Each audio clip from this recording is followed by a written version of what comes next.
Hey everybody, Stwida here, coming at you with another SWGOH video. Today we are doing a roster review. We are doing a review of our own roster. I don't know if it needs to be said, but there's going to be some bias here. Every decision I have made has been, up to me. It has been well researched. At the time, it was the exact path that I thought I should be taking. But that being said, I still want to try to be as objective as possible. And so, yeah, it's a good time to reflect. My most recent video was me reaching Kyber 1 at 10.8 million GP. And I had made reference to, now is a good time to take a step back, look at where I am, and kind of think about what do I really want to be doing? What should I really be working on? So that's what we are going to be taking a look at today. So the first thing that I'm going to critique myself on is /r mods. If you know me, you know I very, very, very much care about my mods. However, there is a reality that I must confront here. And that reality is, I can buy crystals, I can buy gear, I can buy character shards.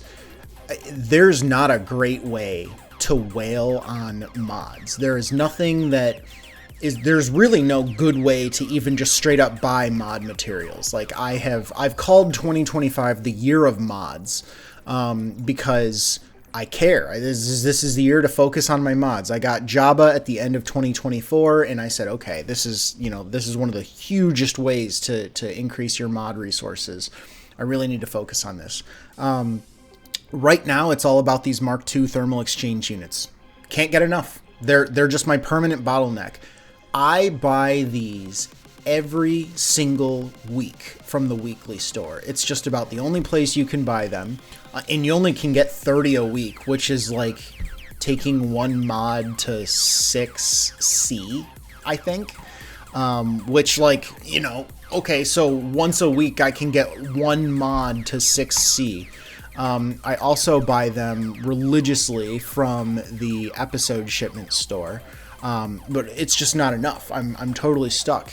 And even the best ways to wail on this, when the packs come around, there's just not a lot of these. You can get 70 in a pack for like $15, which, by the way, it's not great value. Like, you're paying a lot of money to get like a mod and a half. But my point is, like, as a whale, as someone whose account has grown so much in so little time, mods are my weakness, right? And there just hasn't been a way to really do that. So one thing that I've been doing, that I've changed, is I am now, for the most part, only taking mods to 6B. If I had a good enough mod or a mod with good enough potential, I, in the past, would take the mod straight to 6A. But unfortunately, that requires another 20 of these Mark II thermal exchange units, and I can't. It's just not sustainable. I'm not going to go into like upgrading mod tactics and things like that, but I have generally found I don't feel like I'm missing out on too much by leaving mods at 6B. It's just one roll on the table, and recalibrations do most of what I need them to do. This is interesting. This only takes whatever. We're not going to talk about that. But yeah, so focusing on mods as a visual representation. This is how I scout my opponents every single week in GAC. Look at what I'm up against in the top of Kyber 2. Look at this line right here. 6-dot mods. I have 298. The next lowest person has 820. Now, we've already discussed this in the past, right? That's a function of my roster has grown way too quickly because of the money that I've spent. But because I can't spend money on mods, what ends up happening is in Kyber 1, High Kyber 2, I'm mostly up against people who've been playing the game for like 6 to 8 years, right? They have more mods. That's all there is to it. And so this is one of my number one weaknesses when it comes to competing Like even, you know, my 25 plus, look at my my 25 plus speed mods. Now, different video, I'll talk about why I have a good amount of 25 plus speed mods for my total 6-dot mods. But again, you compare it to everyone else. The next worst person is 41, which admittedly is pretty rough for the amount of 6-dot mods he has. But you know, the strongest people, this is the guy I'm up against, you know, coming up today in 18 minutes. He has triple my 25 plus speed mods. He has triple my 20 plus speed mods. He has almost quadruple my 15 plus speed mods, right? And so this was a really long way to say mods, but I need to focus on my mods because it's one of the last things that I have to focus on here. Moving on. So next up is the roster itself. Now, part of this is, you know, you can only work on so many things at a time, but the reality is this is, you know, a roster review. And so if I was someone else, I would be directing them and saying, hey, this is what I think you should focus on. If you go down to the bottom of my roster, you will see some things here that might make you say, damn, man, you gotta get on that. The three, ironically, they're standing right on top of each other. Luthen, DTMG, and Malicos. You can see Paz, which that's a different issue, but like these three are a perfect example of characters that I desperately need and should have. Luthen is insanely powerful under Saw on defense. DTMG, he has his uses, but he's not like a free win. I would probably take him on offense, but I wouldn't be sad if I had DTMG on defense instead of Ewoks, right? And then Malicos, I shouldn't even have to tell you about Malicos, right? Seer Malicos Starkiller is one of the most consistent counters to Rey Ezra. It's right now, current state of the game, it's looking like one of the only ways, one of very few ways to one-shot Lord Vader and the clones in 3v3. And even that, the win rate is like 65%. You got to know what you're doing. Your mods have to be on point. Your relics have to be high. But it may not look like I'm missing much, but I am missing much. You know, just looking at this, right? It might be easier to kind of visualize this again over here when I'm scouting. But if you go down in the roster, you'll see, oh look, I don't have Afra. Everyone else has Afra. I don't have Reva. Everyone else has Reva. I don't have Bo-Katan. Everyone else has Bo-Katan. I don't have Luthen. Everyone else has Luthen. Yeah, you got some marquees, but I mean, look at this. Jocasta Nu was just released this last conquest. The only people who have her are people who red crated every single conquest. There's only one other person who does not have her at relics right now. So like this is the kind of thing that I just generally deal with. I have the CX advantage. That's nice. But same thing, Jedi Knight Cal. I don't have Jedi Knight Cal. And so, yes, I'm 11 million, yes, it looks like I'm not missing that many, but Luthen is his own whole team. DTMG is his own whole team. Terran Malicos is effectively the team. I don't have Gungans. I don't have Trench, who is his whole team. Is he S tier? No, but he's an entire team. Already said Gungans. I don't have the Bo-Katan Mandalore. That's number 6. I don't have Afra. That's 7. I don't have Reva. That's 8. So really what I'm dealing with every single week is I am legitimately down 8 teams on all of my opponents. But I could remedy that relatively quickly because Luthen is his team. Like as soon as I get Luthen up, I have the Luthen team. As soon as I get DTMG up, I have the DTMG team. As soon as I get Malicos up, I have the Malicos team. I'm like one character away from a few of these teams. And my Gungans, I almost have them all at 7 stars because I waited until they were accelerated. But if my roster wants to continue competing at the level that it's at now, I need to finish these teams. These are low-hanging fruits with relatively high returns for low investment, right? Like I said, Malicos alone, that's taken out 2 giant roadblocks that just constantly stand in my way at this point. So the next thing to work on would be low-hanging fruit in terms of the characters that I'm lacking at the bottom of my roster. Next up is going to be fleets and ships. Yeah, I finally, now that I have enough signal data lying around because there were a bunch of good May the 4th deals, we'll call them deals, I finally started finishing Comeuppance, and I have it at 6 stars. I'm trying to get it to 7 stars.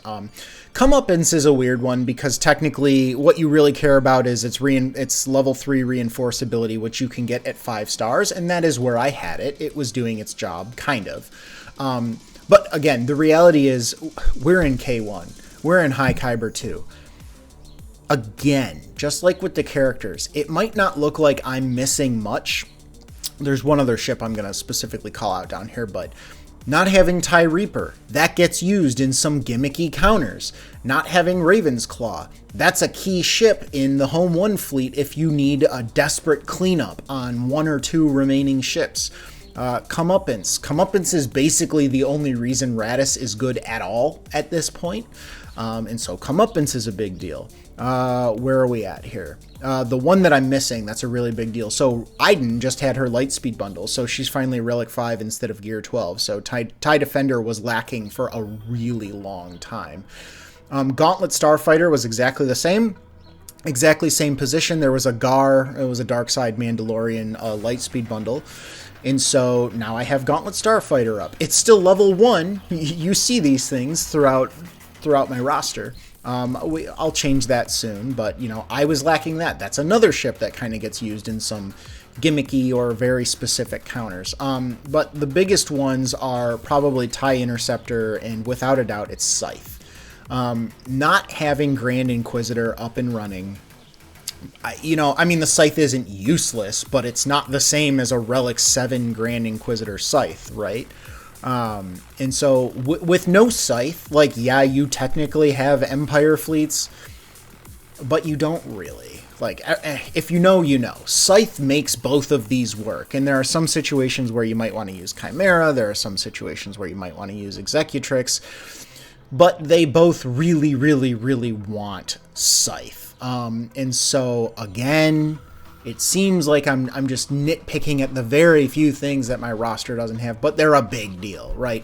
Being down an entire fleet in a game mode where sometimes it comes down to fleets, it's a big deal. Similarly, Razor Crest, my Beskar Armor Mando is Gear 12. It is what it is. That is a problem that might just naturally resolve itself when I finish up Bo-Katan Mandalore.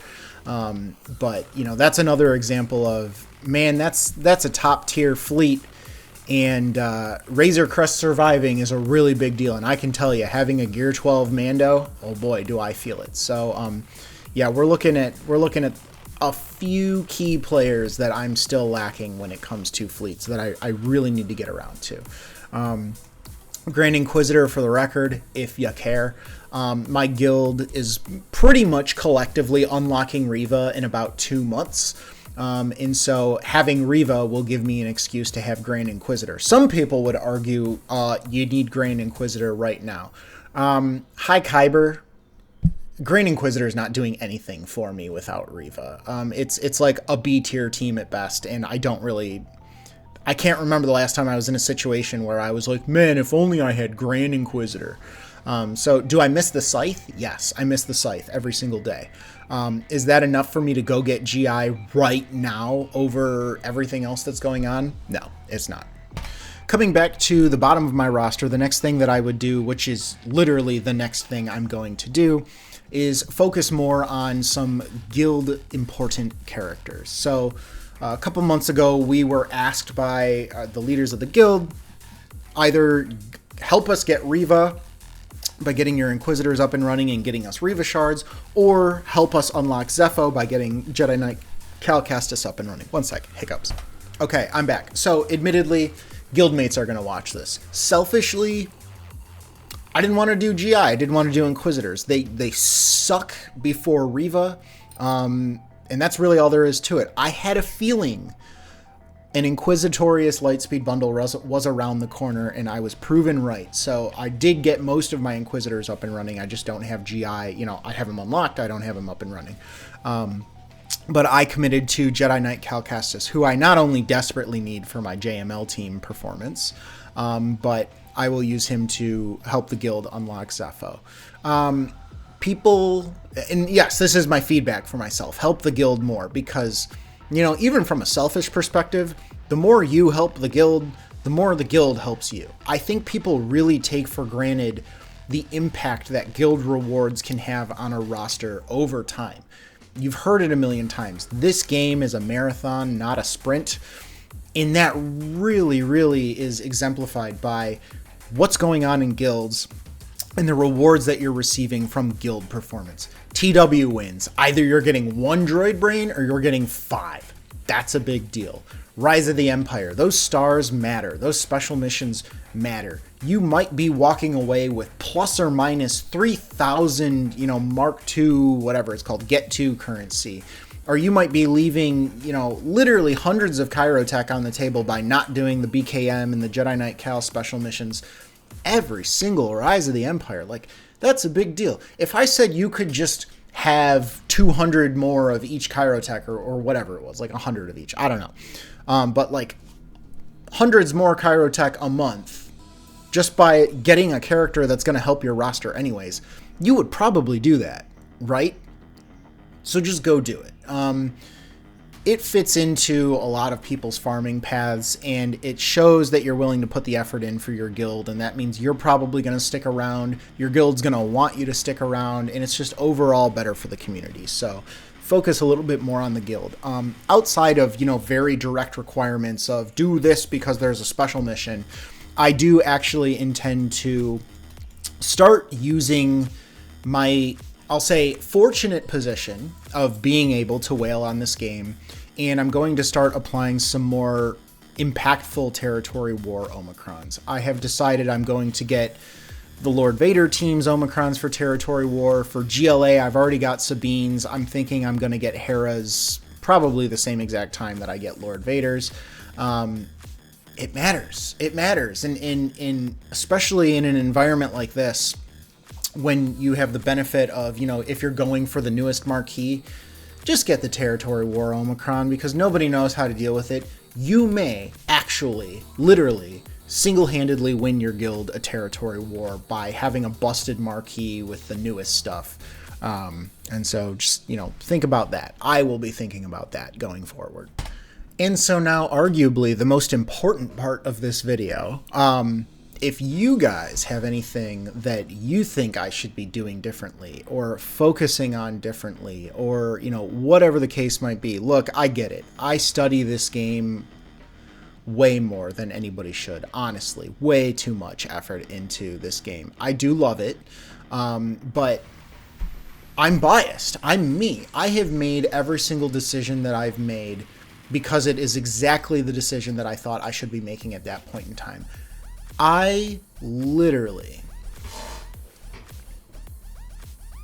do not regret a single choice I've made in my roster, because those decisions are the ones that have led me to where I am today, and I'm very happy with where I am today. But that's biased. That doesn't mean I can't be wrong. That doesn't mean there isn't something that I could have done better. Don't say whale more. It's already obnoxious. But seriously, if you've seen me do things, if you've seen me just miss something, leave a comment. Tell me what you think. I do this, the YouTube thing, to engage with the community. I want to engage with you. I want to hear your feedback. So by all means, let me know if you think there's something else that I should be focusing on, or something I should regret. Is there something you see that I've done that you think I should regret? Let me know. But yeah, guys, I hope you enjoyed this. This was kind of a fun way for me to celebrate Kyber 1 and just, look back at where I've come from and how far I've come in the 2 years that I've been playing this game. It's been years, literal years, since a game has held my attention the way this one has. I think maybe before this it was Call of Duty. I could crank out a good 8 hours a day on Call of Duty back when I was in college, but again, that's like a decade ago, right? So this game is everything that I need in my life right now in terms of entertainment, and I'm happy with that. So, guys, I hope you enjoyed this, and I will see you all next time.